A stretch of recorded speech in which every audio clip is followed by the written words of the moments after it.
Everyone, હું કલ્પના એરવાડિયા, પારંગત college Halvad.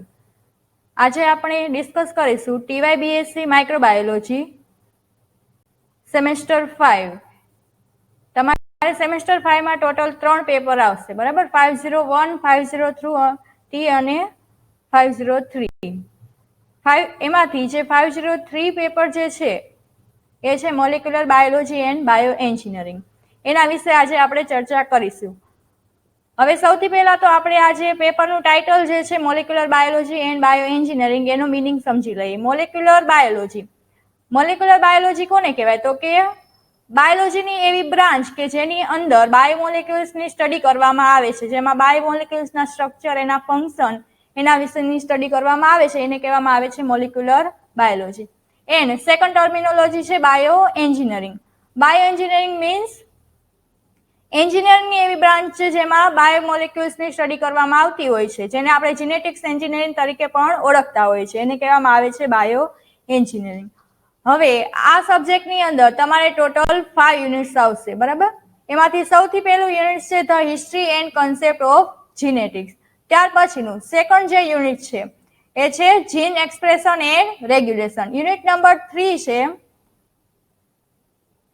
Jean transfer and recombination. Unit number 4 mutation and DNA repair. And unit number 5 જેનું title છે genetic engineering and protein engineering, બરાબર? હવે આજે આપણે સૌથી પહેલા તો ફર્સ્ટ યુનિટ જે છે એ સ્ટાર્ટ કરીશું. તો એમાં કન્ટેન્ટ કેટલું છે એ જોઈ લઈએ. તો કે the history and concept of genetic, એમાં સૌથી પહેલો ટોપિક છે 1.1 history of genetics and molecular biology. ત્યાર પછી 1.2 Mendelian laws of inheritance. 1.3 units of genetic structure and genetic function. 1.4 gene cistron relationship in prokaryotes and eukaryotes. 1.5 gene structure and architecture. 1.6 DNA is the universal genetic material. 1.7 DNA replication mechanism and models. તો હવે આપણે આપણું unit જે છે એ start કરીશું.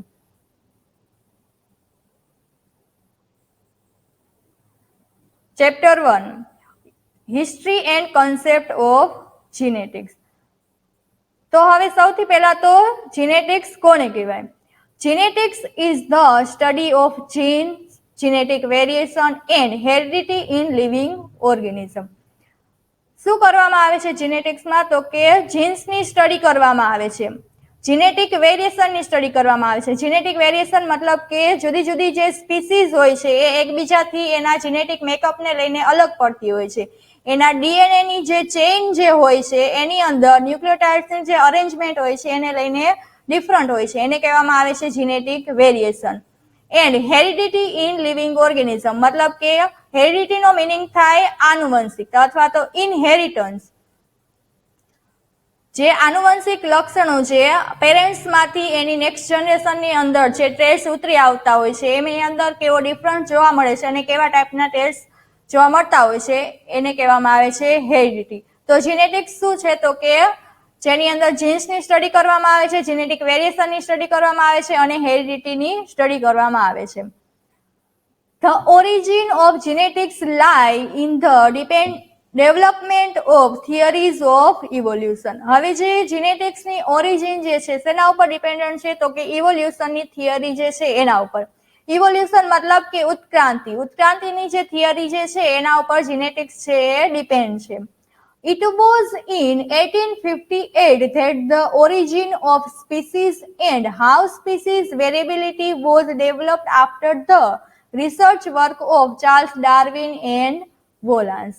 1858 ની અંદર ચાર્લ્સ ડાર્વિન અને વોલાન્સે એવું કીધું હતું કે સ્પીસીઝ જે છે એનું ઓરિજિન કઈ રીતે થતું હોય છે અને ડિફરન્ટ ટાઈપની સ્પીસીઝ જે હોય છે એની અંદર વેરિએબિલિટી કઈ રીતે જોવા મળતી હોય છે, કઈ રીતે ડેવલપ થતી હોય છે.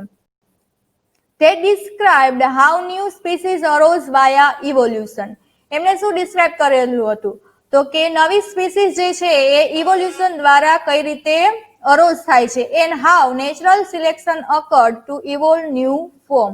અને નેચરલ સિલેક્શન જે છે એ નવા ફોર્મ જનરેટ કરવા માટે કઈ રીતે યુઝ થાય છે.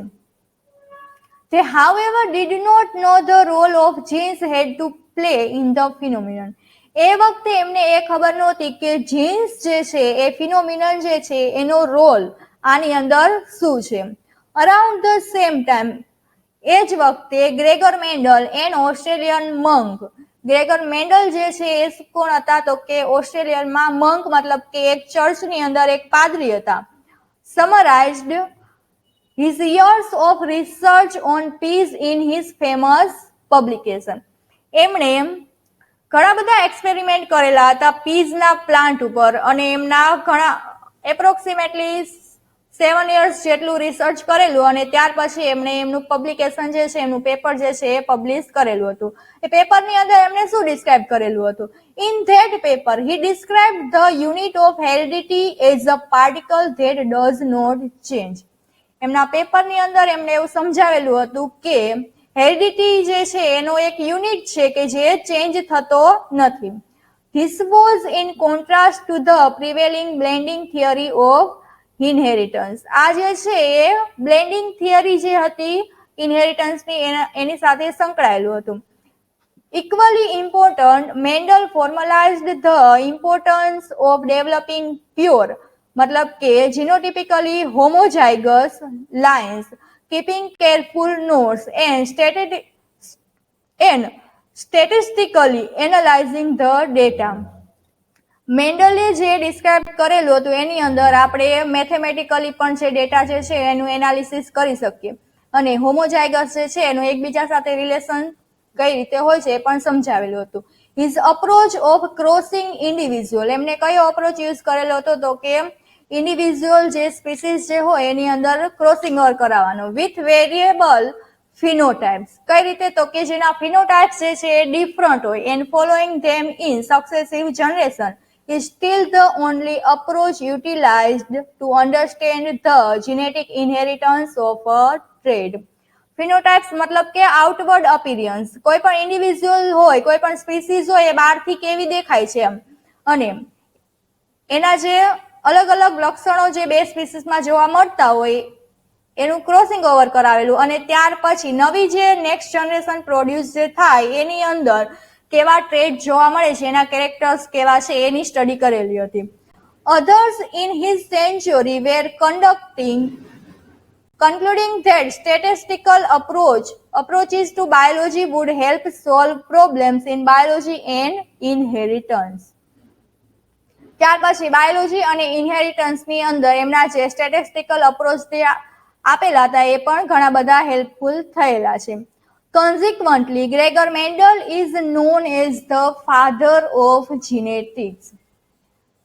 આ રીતે ગ્રેગર મેન્ડલ જે છે એ કઈ રીતે ઓળખાય છે તો કે જીનેટિક્સના ફાધર તરીકે ઓળખવામાં આવે છે. There was, however, little awareness of Gregor's work during this time.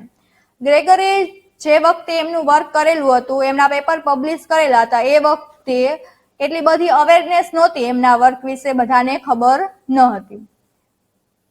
ત્યાર પછી હવે આપણે એની હિસ્ટ્રી જે છે એનું ટેબલ જોતા જઈએ. ફર્સ્ટ કોલમમાં છે યર, ત્યાર પછી સાયન્ટિસ્ટનું નેમ છે અને ત્યાર પછી એમણે શું ડિસ્કવરી કરેલી છે એમ. 1858 ની અંદર Charles Darwin and Alfred Russel Wallace, એમણે શું ડિસ્કવરી કરેલી હતી?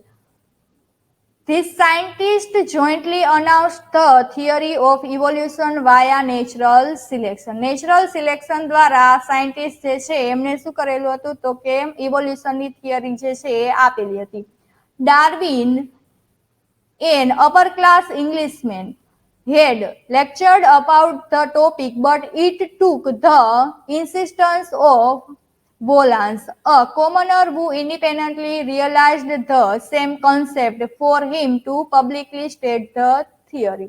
ડાર્વિન જે છે એક લેક્ચરર હતા એમ અને વોલાન્સ જે છે એ કોમન મેન હતા, પણ બંને જે રિસર્ચ કરેલું હતું એ સેમ જ જોવા મળતું હતું. ત્યાર પછી છે 1859માં Charles Darwin, publication of the origin of species, એમને ઓરિજિન ઓફ સ્પીસીસ જે છે એ પબ્લિક કરેલું હતું.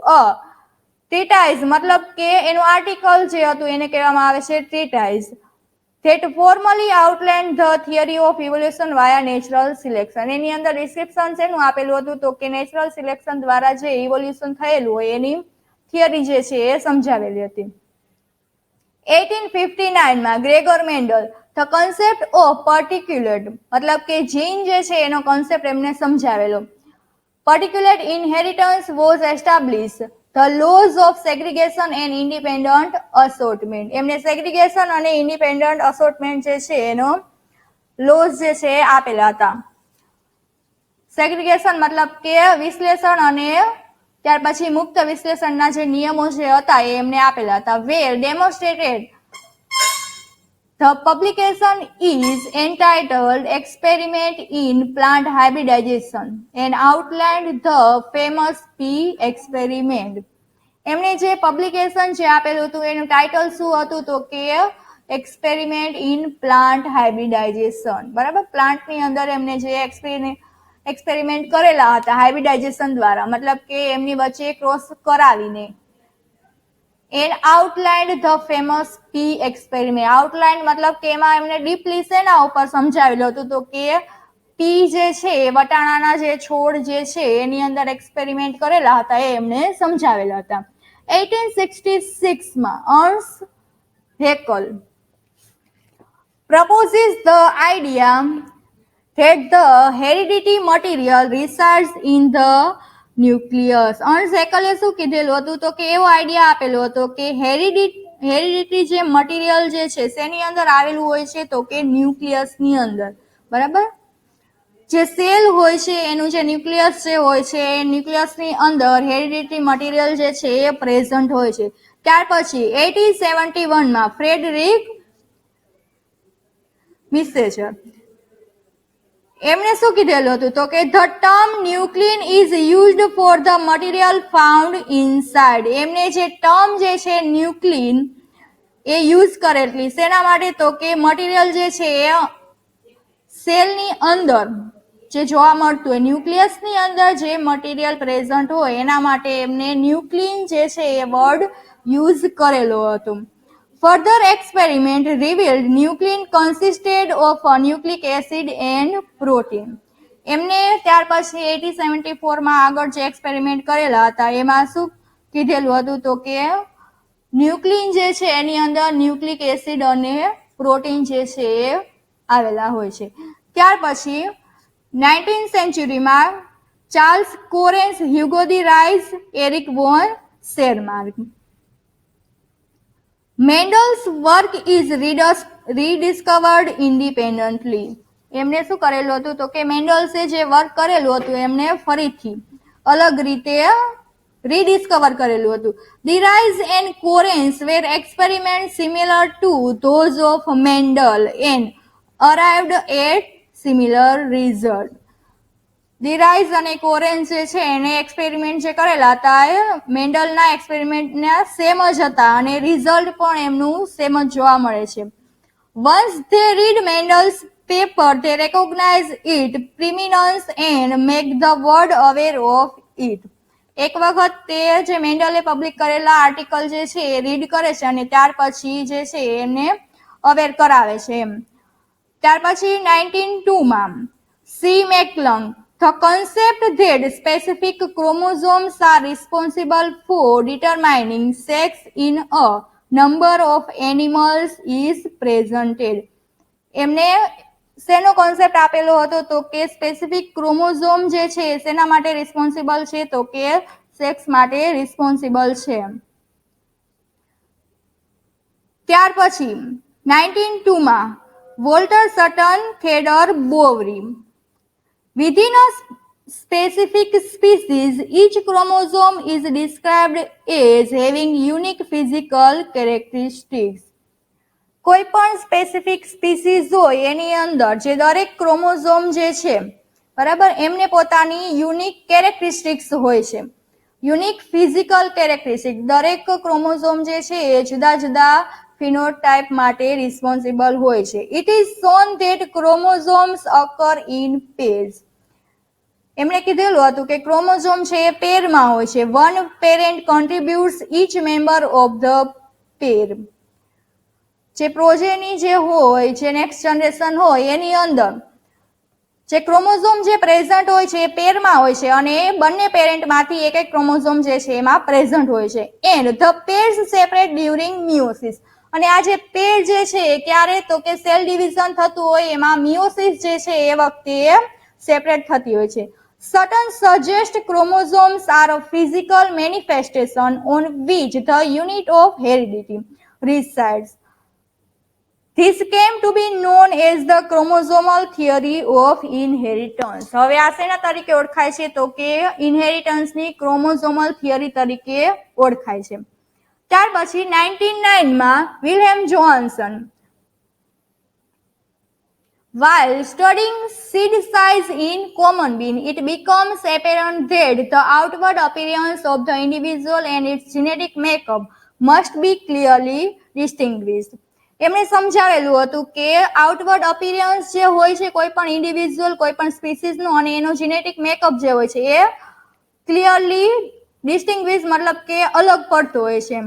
The term phenotype and genotype are coined for this purpose. બરાબર, અહીંયા આર જે ફિનોટાઇપ અને જીનોટાઇપ ટર્મિનોલોજી જે છે આ બંને પર્પઝ માટે યુઝ થઈ હતી. ફિનોટાઇપ મતલબ કે આઉટવર્ડ અપિયરન્સ, કોઈ પણ પર્સન જે છે બહારથી કેવો દેખાય છે એને શું કહેવામાં આવે છે, ફિનોટાઇપ. એન્ડ જીનોટાઇપ, જીનોટાઇપ મતલબ કે એનું જીનેટિક મેકઅપ કેવો છે, એની જે ડીએનએ ની ચેઇન જે હોય છે એની અંદર ન્યુક્લિયોટાઇડ જે છે એની અરેન્જમેન્ટ કઈ રીતે થયેલી હોય છે એને શું કહેવામાં આવે છે, genotype. The term gene is also used for the first time. આ જ વખતે જે ટર્મ જે છે, જે વર્ડ જીન જે છે યુઝ ફર્સ્ટ ટાઈમ થયેલો હતો. ત્યાર પછી 1915 to 1917 માં Frederick Twort and Felix d'Herelle, bacteriophage, a virus that attacks bacteria were first described. એમને શું ડિસ્કવરી કરેલી હતી, તો કે બેક્ટેરિયોફાજ શું છે, એક એવો વાયરસ છે કે જે બેક્ટેરિયા ઉપર અટેક કરતો હોય છે. ત્યાર પછી 1918 માં F Griffith, transformation of pneumococci is ઓબ્ટેન્ડ.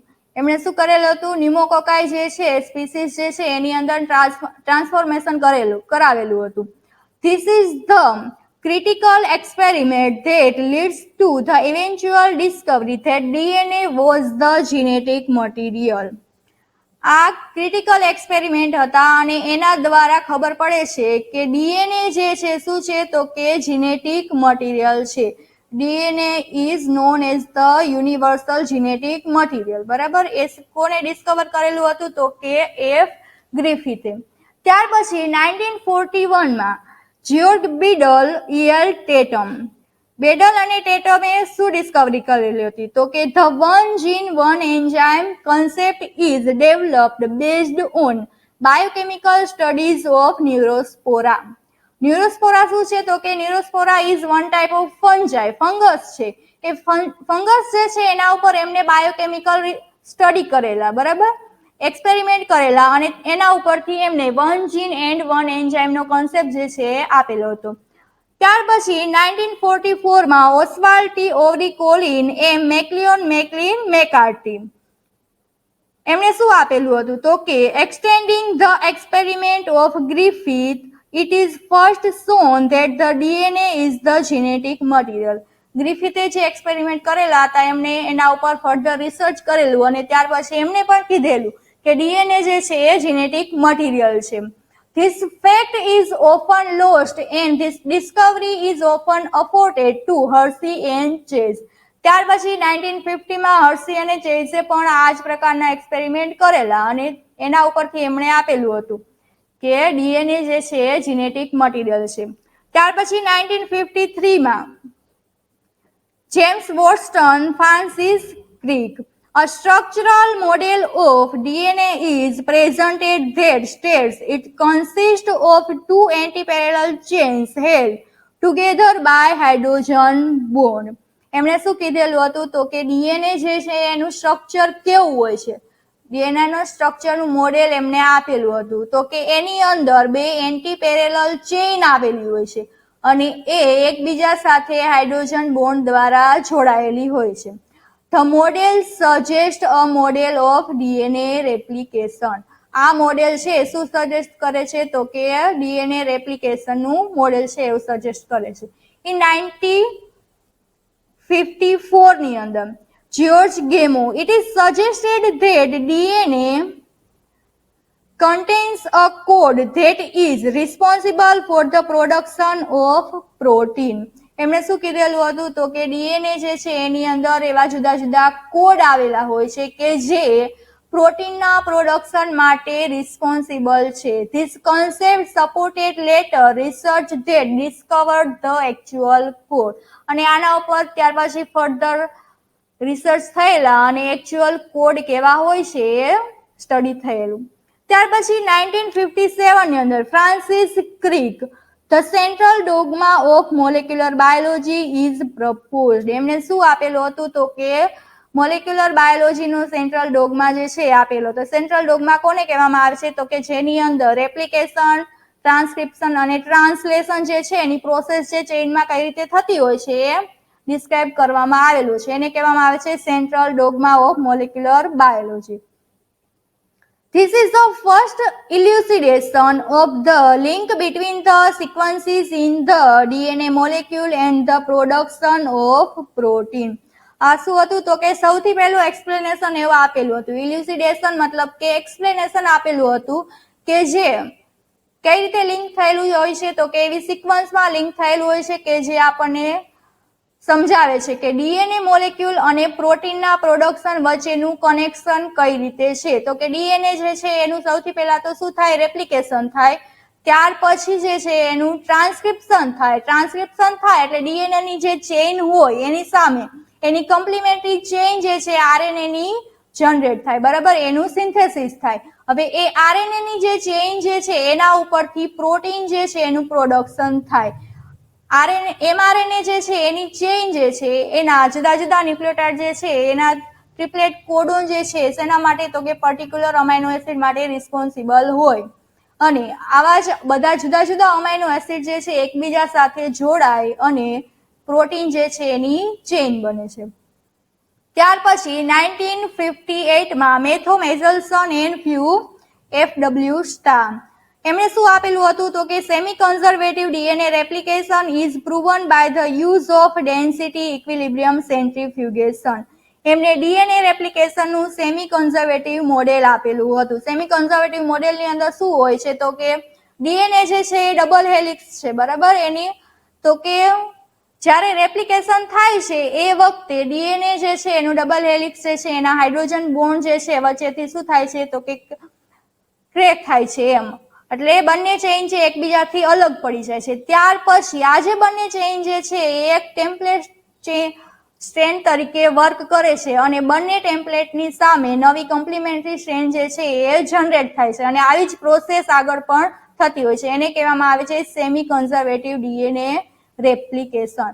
ત્યાર પછી 1966 ની અંદર Marshall Nirenberg H Hargobind Khorana, the genetic code that correlates the triplet code in the mRNA with specific amino acid is completed. એમને શું કીધેલું હતું તો કે જીનેટિક કોડ જે છે શેની સાથે જોડાયેલ છે તો કે ટ્રિપ્લેટ કોડ જે છે એમઆરએનએ અને અમાઇનો એસિડ જે છે એની વચ્ચે કયું રિલેશન છે એમને સમજાવેલું. ત્યાર પછી 1997 ની અંદર ઇકોલાઈ જીનોમ પ્રોજેક્ટ જે છે એનું રિસર્ચ થયેલું. તો કે ઇકોલાઈ જે છે 4.7 million base pair is sequenced and shown to contain 4,500 genes. E. coli જે છે એની સિક્વન્સની અંદર 4,500 જીન્સ જે છે આવેલા હોય છે. ત્યાર પછી 2001 ની અંદર International Human Genome Sequencing Consortium Celera core consortium જે છે એના દ્વારા શું થયેલું હતું ડિસ્કવર તો કે હ્યુમન જીનોમ પ્રોજેક્ટ જે છે ડિસ્કવર થયેલું એટલે હ્યુમનની અંદર સિક્વન્સ કેવી આવેલી હોય છે એ ખબર પડેલી. The human genome sequence is published. It is estimated that the genome contains between 35,000 and 40,000 genes. એવું એસ્ટિમેશન કાઢવામાં આવેલું હતું કે એપ્રોક્સિમેટલી 35,000 થી 40,000 જીન્સ જે છે એ પ્રેઝન્ટ હોય છે એમ. ત્યાર પછી લેટર ઇન 2002 એવું એસ્ટિમેશન કાઢેલું કે પ્લેસ ધ નંબર 8 30,000 જીન્સ, તો કે હ્યુમનની અંદર એપ્રોક્સિમેટલી 30,000 જેટલા જીન્સ જે છે એ પ્રેઝન્ટ હોય છે. તો આ શું હતું તો કે જીનેટિક્સની હિસ્ટ્રી કઈ રીતે થયેલી હતી એ.